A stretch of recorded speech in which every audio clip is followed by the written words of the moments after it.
Hello friends, सभी को तीज की हार्दिक शुभकामनाएं। तो हम तीज की पूजा विधि जानेंगे। तो हमने मंडप को सजा लिया है। उसके बाद एक चौकी पे लाल कपड़ा बिछा लिया है और उस पे शंकर पार्वती जी की फ़ोटो को ओढ़ने बिछाने वाला सब लगा दिया है।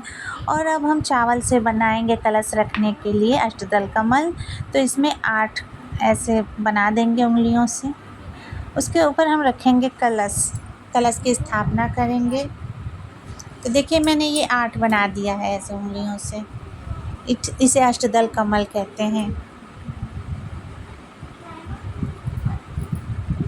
अब इस पे हम कलश स्थापित करेंगे। तो हमने रख दिया कलश, उसमें पानी भरा हुआ है, उसमें डालेंगे फूल, एक सिक्का और सुपारी। उसमें डाल के उसके बाद कटोरी में भरा हुआ चावल रखेंगे। आम का पल्लो डाल देंगे, आम के पत्ते डाल देंगे और कटोरी में भरा हुआ चावल रख देंगे। उसके बाद हम गौरी गणेश के लिए भी अक्षत से बनाएंगे चावल से जगह स्थान। और अगर आपको गोबर मिलता है तो उससे गौरी गणेश बनाइए, नहीं तो मैंने सुपारी को ही गणेश जी के रूप में स्थापित कर दिया है। और वस्त्र के रूप में हम कलावा चढ़ाएंगे।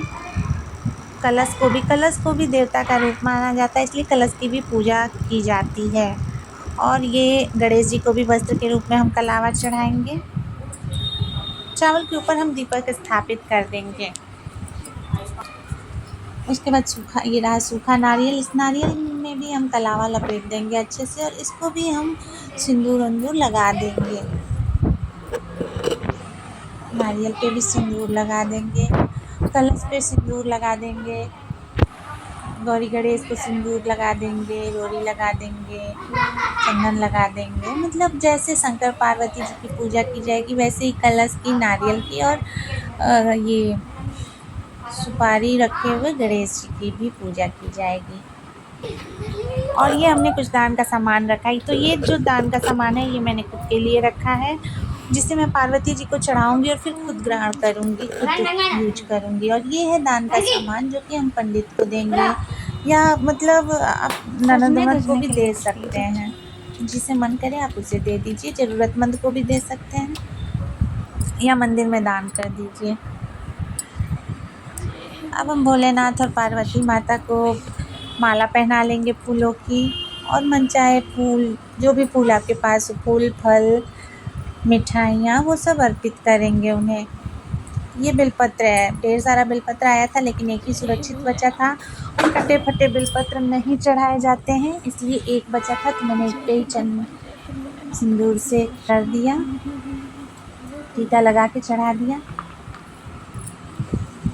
अब हम लगाएंगे चंदन का तिलक, लगाएंगे भोलेनाथ को, गणेश जी को भी लगाएंगे।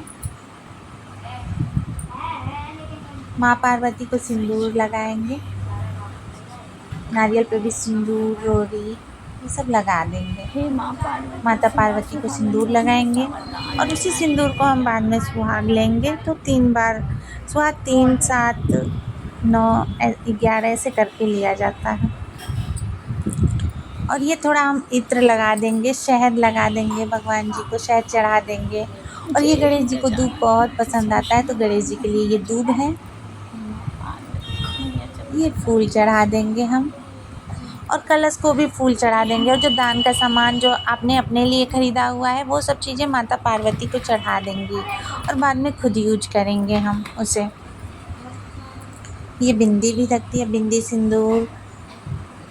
और अगर आपने कुछ भी सोने चांदी का ख़रीदा हुआ है तो माता पार्वती को चढ़ा के तब उसे इस्तेमाल करें। तो ये हमने एक रिंग ली थी तो मैंने सोचा कि पहले माँ पार्वती को चढ़ा देती हूँ, फिर यूज करूँगी मैं प्रसाद के रूप में। आप चाहे तो पायल बिछिया कुछ भी कर सकते हैं अपने सामर्थ्य के अनुसार। और कलश को भी फूल, सिंदूर ये सब चढ़ा लेते हैं क्योंकि कलश को भी देव स्वरूप ही माना गया है। चावल पे भी, कलश के चावल पे भी थोड़ा हल्दी छिड़क लेते हैं क्योंकि सफ़ेद सफ़ेद नहीं रहना चाहिए, कलरफुल होना शुभ होता है।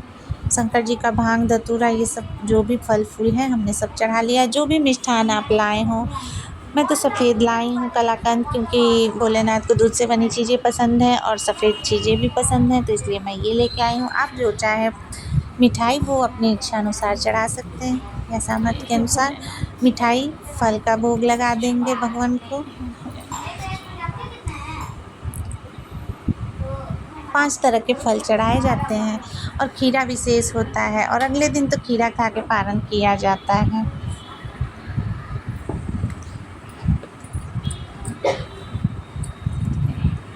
सारी चीज़ें हम भगवान को छुआ छुआ के हटा देंगे, वो चढ़ने जैसा ही मान लिया जाता है। इत्र भी लगा देंगे भगवान जी को। इत्र सुगंधित चीज़ें बहुत ही पसंद होती है देवी देवताओं को। तो ये रहे भोलेनाथ और माता पार्वती। पूजा अर्चना हो गई है, अब हम हरितालिका तीज व्रत कथा पढ़ लेंगे या सुन लेंगे।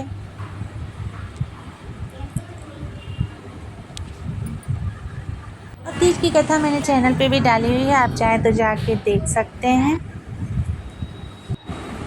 तीज की कथा सुन लेंगे, आरती वंदन कर लेंगे, लास्ट में आरती कपूर से भी आरती कर सकते हैं। कथा सुनने से पहले संकल्प लेना चाहिए। तो हाथ में अक्षत फूल और सिक्का लेके मैंने संकल्प ले लिया था। तीज व्रत करने का संकल्प जल भी डाल लेंगे उसमें और भगवान से संकल्प करेंगे कि ये भगवान मैं आपके व्रत को करती हूँ।